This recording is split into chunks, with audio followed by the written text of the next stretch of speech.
a second. I gotta turn alerts off.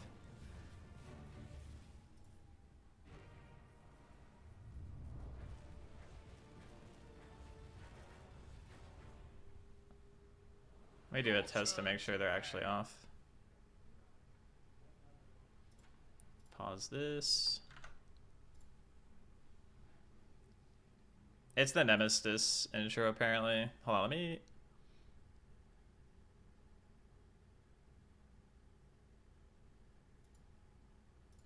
Wait, what if I pause them? Does that work? That's why you party? Boy, Nope, you it doesn't really are work. 17. Okay. Why do you party? To get riggedy wrecked, son! This is a test donation for $7.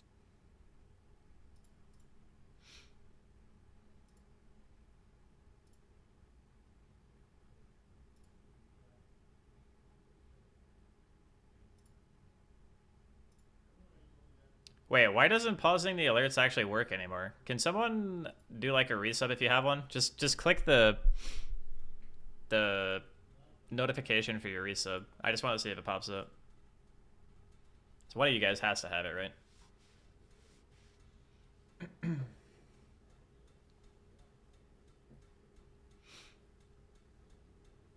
Come on, one of you guys has a Bezos or something.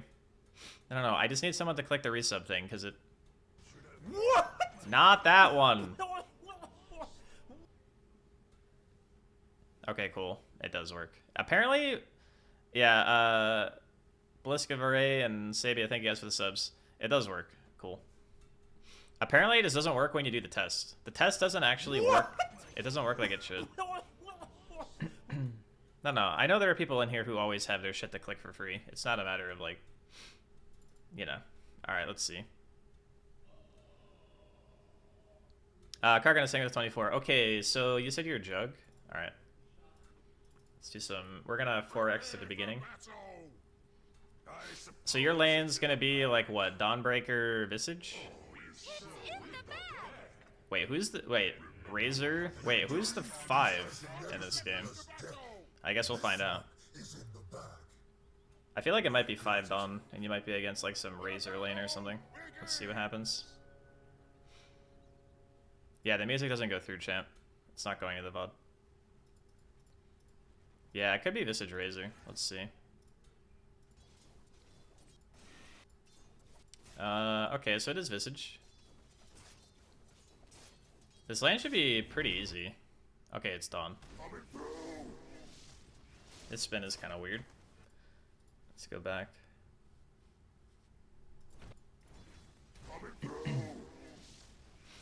Yeah, the spin is a bit premature. You kind of just want to wait until your Jakiro has Q.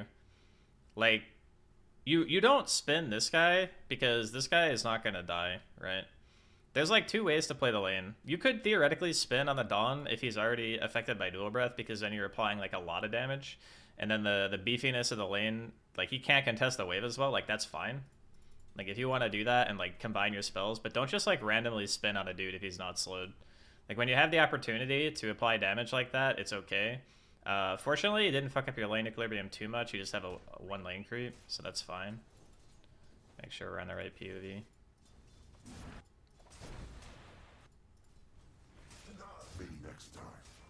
This lane shouldn't actually be that bad for you guys. Like you should be fine here. I don't know what happens where you say your lane's pretty bad, but your CS right now is the highest. Nice little aggro pull. Also, just for like any sort of safe laning stuff, if you ever find yourself in a position like this where you've already used like 2 tangos and you're half HP and you only have 1 tango left, it's perfectly acceptable to just send out another set. Like this isn't the meta anymore where your supports are always going to be like shoving tangos and salves in your mouth, so you're probably going to have to buy your own regen, and I highly recommend doing it. The earlier you recognize that you're going to need it, the better, because it basically means that you won't be in a situation where you're ever in range for a kill, and if you're trading a lot, like in a lane such as this, and you find yourself high HP and they're at half because you actually sent out more regen, you can actually set up for kills. We want to be aggro toggling here as much as we can. I think we kind of just gave him that whole wave for free. Like right here, we should be looking to click one of these guys and pull the wave back, and we didn't do that. So we like kind of gave them this entire wave for free, like no contention. You have to be in the habit of pulling every time Like, laning phase is as much about everything else as it is manipulating the lane. And if you can't manipulate it or you don't know how, you need to learn. It's one of the biggest aspects of laning. So we missed one CS center tower. Oh, please tell me you don't go no boots Battle Fury. Okay, so here, this is actually kind of on your Jakiro. He's invis, but he's standing right next to the Dawn right here. This is kind of... like, it's another spin that doesn't really do anything, so we committed a little bit late. And we lost, like, a lot of HP, and we're still not sending out regens. Like, right now, what we should do is we should send out boots and a set of tangos. Going straight for the ring of health is super greedy, and we're also sitting at no health. The other option is we could have skilled Healing Ward. If you're in a trade-heavy lane as Jug, and you know that you're... like, how often are you auto-attacking either of these heroes, right? Blade Dance is good when you're consistently trading with a 3 if he's melee, or you're trading with a 4 and he's melee. Because that's the point in which you're going to get the most amount of mileage out of this skill point, particularly. If you're just in a lane where they're hitting you and you can't really hit back, just get Healing Ward at level 2.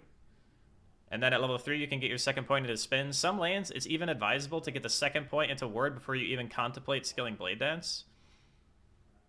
Like, there's no reason why you need to sack this lane. Like, this lane is actually still okay. You just need to be more... you need to be more proactive about thinking about what needs to happen. Like, having boots means you can kill this Visage for free, right? Because your spin is going to eat through Gravekeeper's Cloak. Like, this skill might as well not even exist in this lane. Like, you can do so much more here.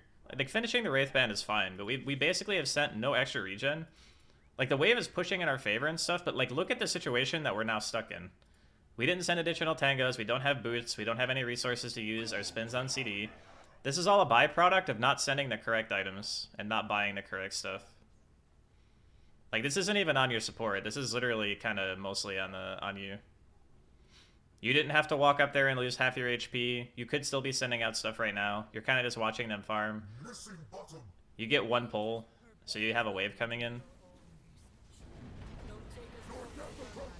Yeah, like, spinning on the Visage here is great. But you don't have boots, so you actually can't kill him. But yeah, it's just the same problem that keeps repeating itself. This is mostly what destroys your game.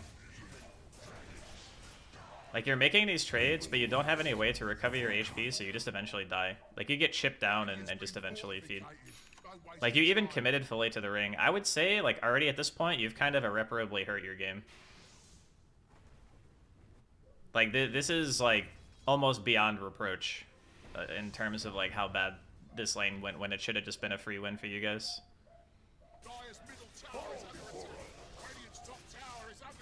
I mean, spinning the camp's kind of whatever at this point. When you play Jug, you should never give up the lane. Like, Jug is the lane-slaying hero. Especially when you have a hero like Jakiro or Crystal Maiden or Lich or whatever. Where, like, a lot of the common 5 pairings with your hero are going to be the ones that are going to slay. They add nukes, they add slow, sometimes they add actual stuns, but giving up the lane like this is the worst possible outcome for a Jug because you're the guy who's supposed to be able to stand in front of his tower. And, like, this is worst case scenario for you. And you didn't even get a point in the Healing Ward still at 6.5 minutes into the game. Like, this is very bad. You should never be in this position. Even now, if you bought boots and just walked back bottom, you would still be fine, right? Like, this guy has tranquils or whatever, but you have a ring of health. You could buy your boots. You could walk back to the lane. You could actually still contest this. Like, this is fine, right? Like, he doesn't have birds. This guy doesn't have boots. It feels like this is more of just a tilt situation than actually, like, trying to play it out. But yeah, the whole thing with Jug is, like, you're playing for the lane. This is one of the strongest 5s in Dota. Like, in terms of trading and harass, like, raw health, raw mana, stats, all this other stuff, you need to understand that if you're going to be playing Jug and you have this type of hero, you're playing for the lane. You're never playing to buy a ring of health and skip boots and do this. This is a big no-no. We should never do this. Because essentially what you're doing is you're giving the Visage a free game when that guy could basically be chain dying bottom. And then on top of that, you're hurting your own game because you're not farming nearly as fast. So you're removing all your presence from the map. You're taking away a kill lane from your own team that should have resulted in you guys being like super giga chad, right? Yeah, it's just lane, like not understanding how to lane, really, that led you to this point. Like, it's 8 minutes in and your game is like already so fucking hard.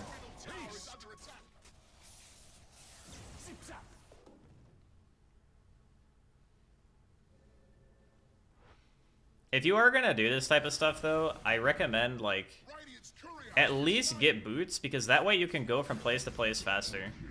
Like, you bought the Void Stone, but the Void Stone doesn't actually increase your efficiency by that much. Like, having the boots is going to be much better from bouncing between an empty lane that you want to occupy and a jungle camp. Like, that information is useful to have when you're actually farming, like, past a regular laning phase that hasn't resulted in you basically, like, having to completely sack your game.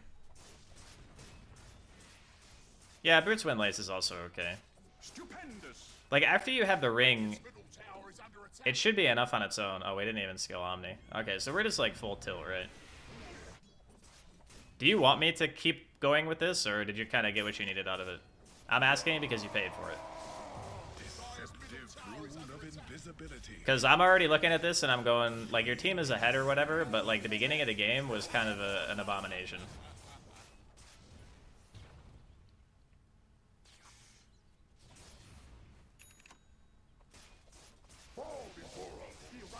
Yeah, I mean, what you could do in this type of game, and this is also important to recognize as Jug, is like...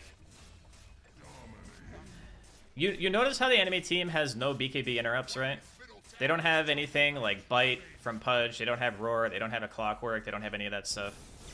What you should try to do, if you really don't want to occupy your own lane, is go to the enemy safe lane and like try to push out that wave, you know? Like in this game it's a Sniper or a Razor, I don't remember which one it is. So it's going to be a little annoying, but really they can't kill you, right? Like the best type of Jug game is ones like this where the enemy team doesn't have a way of stopping you from your spin TP, because that means you can side lane for the rest of your life. Like you actually don't care anybody on the enemy team. Like Dawn, maybe, if she was like a core and had a ton of farm, and then Sniper, if you don't have any like sort of pseudo survivability / damage items, he can click on you while you're spinning. It can be kind of scary. But this is already the point in the game where, like, despite your lane, you're still winning pretty hard in terms of net worth. But this game could have been way more lopsided had you done the early stuff, because you guys just would have owned bottom, and your tier 1 should actually be alive. If you think of it this way, the enemy team has... They basically have, like, 5 cores, you know? They have 5 cores. They're not going to really want to help each other. Like, the Ember and the Dawn are the only 2 heroes that are really going to be moving around a whole heck of a lot. And, like, the Battle Fury timing, considering, like, what you did is actually okay. And we're going to get boots now. But you should never feel like you have to do this type of thing, right? Some heroes, it might be worth it if your lane's going super bad and you know you can't actually win the lane. But like Lifestealer and Jug and those types of heroes, the thing that makes them so good is their ability to stand in front of their tier 1 and prevent it from dying. And the only way you can do that is for building for the lane, which means, you know, Lifestealer, you're buying the phase, Jug, you're buying the phase, you're buying like one small item, you're buying a wand. You're getting these incremental increases of power so that you don't get bullied out of your lane and lose your tier 1. That's how you should view it. If you absolutely can't hold it because the matchup is super bad, that's fine. And then it's okay to, like, do this sort of collapse into the jungle, you know, AFK farm stuff. But you should still always have boots. Always, always, always, always, always. Most people who play Jug literally buy boots before they buy anything else. Like, they might finish one Wraith Band like you did, and then it's boots immediately. In very hard lanes, Jugs will almost always skill Healing Ward level 2, and some of them even go for like Falcon Blade or something, because they want an item that builds that from Sage's Mask. You can also go Bassi. Like, Bassi is perfectly acceptable as well if you want a smaller cost investment item that's going to give you a lot of mana. Because you're not really getting it for spin spam, you're getting it so you can keep casting Healing Word. And it's like a more effective way to lane. And the ones where you can't really go for, like, the spin all-in kills. But, like, no one's really messing with you, right? Like you're literally just free farming. Your life is good. It would be nice if you could get your hands on the People's Gift, but I don't know if they're gonna let you have it. It's like one of the better Jug items. The only time you're vulnerable to a lot of teams is when you're spinning. Like the right-click style teams, like the Sniper Razor type stuff, they can kill you in spin the later the game goes, especially if they have the Sniper with a lot of farm. So it's good to have People's Gift in the mid-game, because that way you have like that extra HP buffer when you're getting clicked on. But like your farm's fine. Like you're second most farmed hero in the game. But the reason why you're not getting ganked is because the enemy team's heroes are giga greedy, right? Do we live here? Nope, we do not live here. Alright, so let's go see how we died. Hold on. Alright, so looking at the minimap, you basically have all the information that you could ever want, right? I know it doesn't look like much, but you see this wave not being farmed. This is a big tell, right? You see stuff like this where the wave is pushed in this far and nobody on the enemy team feels confident in walking to it. That basically means they can only be in this area, you know? They can only be in this area and they could be smoked, right? You're not sure if they're smoked, but it's safe to say that this range between like this outpost and this triangle area is where, you know, 80 to 90% of the enemy team is going to occupy. Maybe just all 5 heroes. So anytime there's like this dead space on the map and nothing is happening, the first fight that happens is going to have a very high likelihood of a lot of enemy heroes showing up. I call it like a map reset, right? A fight happens, and then nothing happens for like 2 minutes because, you know, it's a whatever game. There's so many cores, everybody wants to hit creeps. The first objective that gets punished, there is a high likelihood that there's going to be a billion TPs. Like, nobody came up here, so no one TP'd up to this wave. Like, no one's showing mid, right? Because it's past the river. This is a T1. The second you poke your nose out and you show presence, you have to be ready to run immediately because there's a good chance the enemy team can commit everybody. It's what I would loosely refer to as like the TP economy. That's why a lot of the time you'll see high-level players, they'll poke in an objective and they'll try to like make somebody TP and they'll just immediately dip. They'll just run away because they know that there is a downtime and everyone is available to play. And that means that the first move is very likely to be punished. But yeah, your farm is fine. If you just kind of end up... You kind of end up going for this play. There's also a Dawn, which is something else that you should always keep in mind. Like, the Dawnbreaker hero is really hard to play into when you're the solo guy going for a kill like that. But this death is 100% avoidable. You can just keep hitting creeps if you want to. I'm guessing you wanted the Blink Dagger so you could actually get on top of the heroes in the back, but you kind of already had a Storm. I don't know if, like, second item Swift Blink is really the play here. The other thing is, like, your hero is the one that's going to have to hit towers, so you probably need to itemize a little bit more damage-oriented. Like, even just buying a Manta, I think, is fine. Because you want a way to remove Grave Chill and stuff, and you want a way to remove the Ember Searing Chains after your spin wears off. The heroes on the enemy team are going to scale pretty decently in terms of tankiness, so you have to think about, like, who is dying in my spin? Also, you should always buy Shard. Not having Shard is really bad. Jug Shard is one of the best in the game. Should literally always, always, always have it. I guess if you're not fighting, maybe you can stall a little bit. But not having, like, a Yasha item on Jug is also really kind of suffering. You want either SNY or Manta. I'd say most games, Manta's better. The games where you would consider SNY are the ones where there's, like, a Legion Commander or some other ability that's going to disable you that you want status res for. And when there's nothing really to Manta out of. Like, no silences, no roots, no stuff like that. But this game, Manta's really good. Like, this kind of Swift Blink second item, I don't actually hate it. Because it's actually so hard for them to kill you, as long as you understand your spin TP, that you're not really going to get punished, right? Like, there's no Orchid Buyer, there's no guy who's going to blink stun you, there's nothing like that. So, like, in this game, particularly, it's not the worst thing. But I think just Manta into Dagger would just feel a lot better. It also helps you farm a lot faster. Like, unironically, I think Yasha is just better farm speed than an Eagle Song, because even though you get more damage and attack speed from the Eagle Song, the Yasha movement speed is OP. Nice, that guy dead.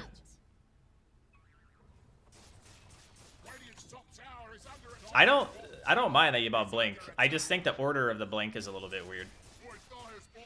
You're typically playing it like you would consider an anti-mage, right? You're waiting for the second or third item timing. And the second item is usually the item that allows you to walk to fights if they're good. And then the third item is when you become really strong. And that's where I would consider buying Dagger. But having the Manta just makes you invincible, really. This guy's just gonna TP. He's got a hood, too. Do we not have TPs? We should probably send out some TPs. I don't know if he had money for him, though.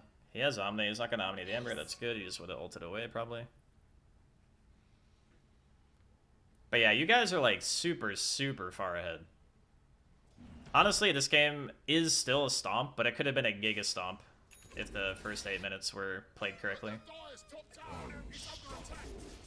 Like, 14k lead at 25 minutes is kind of insane. You guys can Rosh at any point, by the way.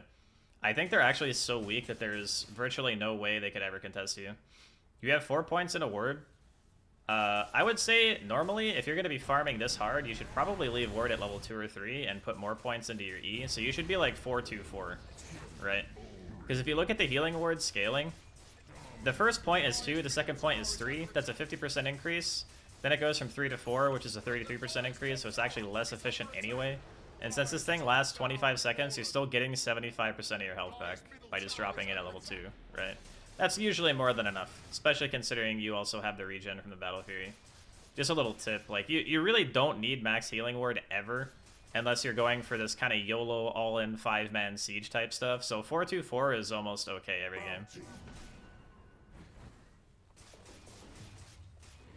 Yeah, you can do stats too. Stats are good too, yeah, for sure.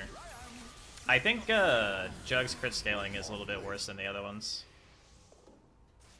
You can do either or. I just don't think I don't think it's worth it to max ward if you're not actively like fighting a lot. And the reason why I'm suggesting less points in it specifically for this game is that they can't kill your hero, right? Like, who's killing you? If you're fighting a lot and you're sieging and you're getting like poked and stuff, then yeah, max ward and stats is great. For sure. But in this game, specifically, since there is so little pressure on you as like a team, I think you capitalize by going for balls to the wall greed. That's how I would approach it anyway. Like, nobody has really shown like anything towards you at all, right? Alright, this TP is a little bit wacky. It's okay though. We got the Swift Blink, we're vibing. I can kind of tell by how you're itemizing that you're really just looking for all the solutions possible to the sniper hero, which is, it's not a bad way of looking at the game, but also remember that the high ground is going to be the point where you guys really need your hero specifically to be strong. And buying stuff like Swift Blink and Ags doesn't actually make you strong, it just makes you mobile. Like, having Manta and Abyssal and Scotty, that makes you strong, right? Or even like Butterfly or whatever. Swift Blink Ags is just a bunch of utility items. So you're getting a lot of HP, you're getting mobility, but you're not really getting a whole lot of damage. The only damage you're getting is from after the blink. Which means that your hero right now probably does quite a bit less damage than you would hope, given your net worth. Like, 17k net worth at 30 minutes is a lot of net worth. But yeah, you guys are kind of just rolling over them. It's like a 27k lead. You guys are just gigantic. It doesn't really matter what you're building because of how far ahead you are. But if the game was close, this inventory could cost you, right? This inventory requires like a very high level of execution and understanding of like exactly who you want to go on and win, and like good positioning to be able to utilize the actual dagger. I'd say in most games, it's probably a bit easier to just go for the route of like, okay, I have my Battle Fury and my Manta, or my Maelstrom and my Manta, and now I'm just going to go for like either a Scotty or maybe a Basher. Make sure you're buying Shard all the fucking time. It's so good. Please do not skip Shard in this hero. It's so incredible to have. And yeah. Let's see, we got... Alright, Swift Slash. Oh, we bounced to the birds apparently. Unlucky. Yeah, like if we have Shard right there, I'm pretty sure that Razor's just dead. He does die anyway, but he doesn't die to you. Yeah, I think this is just GG, right? Yeah, you guys are about to end the game. Okay. Good to know, good to know. So, yeah, the takeaways from this game are like, if you want to spam Jug, make sure that you know by level 2 if you're going to need Healing Word, and if you do, a mana solution is always good. Like I said, Bassi is great. You can kind of just sustain through all the harass with level 2 Ward and a Bassi just on its own, right? And you don't need the crit in the early lane, especially if the lane itself is going to be really, really hard and you don't feel like you can win. But whenever your 5 position is really strong, just always be willing to play with him in the lane, you know? Like, the more you play with people, like 5s and stuff, you'll start to recognize when a move is good and when a move is bad, just based on your own personal experience. But yeah, the first 8 minutes need a lot of work. Like, a lot of work. Many mistakes.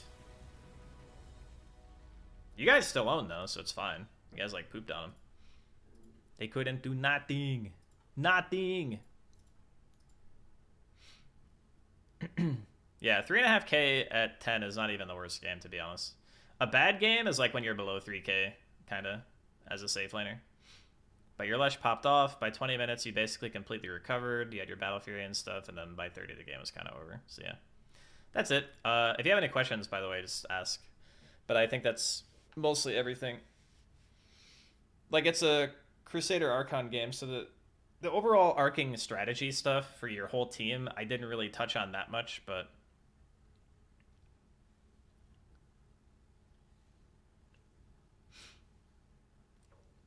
yeah, you just have to be more, like, if you want to play Naga, or you want to play Terrorblade and leave the lane at level 4, that's fine, you know? Like, honestly, that's fine. But Jug and Lifestealer type heroes do not do that shit. You have to play with him. You buy your boots, you buy your extra set of tangos, you skill Healing Word, you get like a, you know, a Mango, or you get like a Bassi or whatever, and you play the fucking lane. Especially when your lane is like that, because it was a support Dawn, right? Jug actually kind of suffers against core Dawn, but since that's a support, he's not going to scale damage, and he's going to have no farm, which means in the mid game he doesn't really do anything to you. Like, that was just a free Jug game. It was giga free.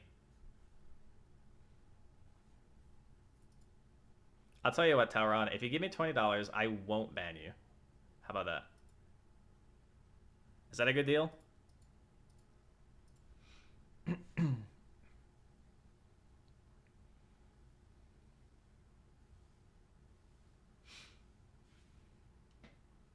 Well, what I meant was, yeah, if the other lanes go bad and you play your lane like that in a close game, you could be the reason why you lose, right? But I think it's very common for safe laners to get tilted after something happens in the lane that they don't like. And, I mean, I'm obviously guilty of this too. But I think that there are a handful of heroes, right? A handful of heroes that really just don't do well when they leave the lane early. Like, Jug is one of them. PA is one of them. Lifestealer is one of them. Drow is one of them. Like, there's actually a bunch of heroes in this category who don't want to leave the lane before they absolutely have to, right? Like, these are the heroes.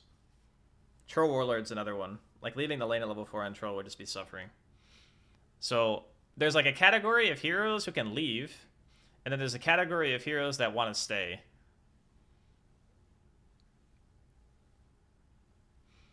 "30-minute Legion, 538 damage game." Oh no. Yeah, I don't know if we're gonna watch that one. But if you have any other questions, hit me. Also, my food's gonna be here soon, I think. Yeah, like 5 minutes it'll be here. I'm gonna hork it down, and then we're gonna play.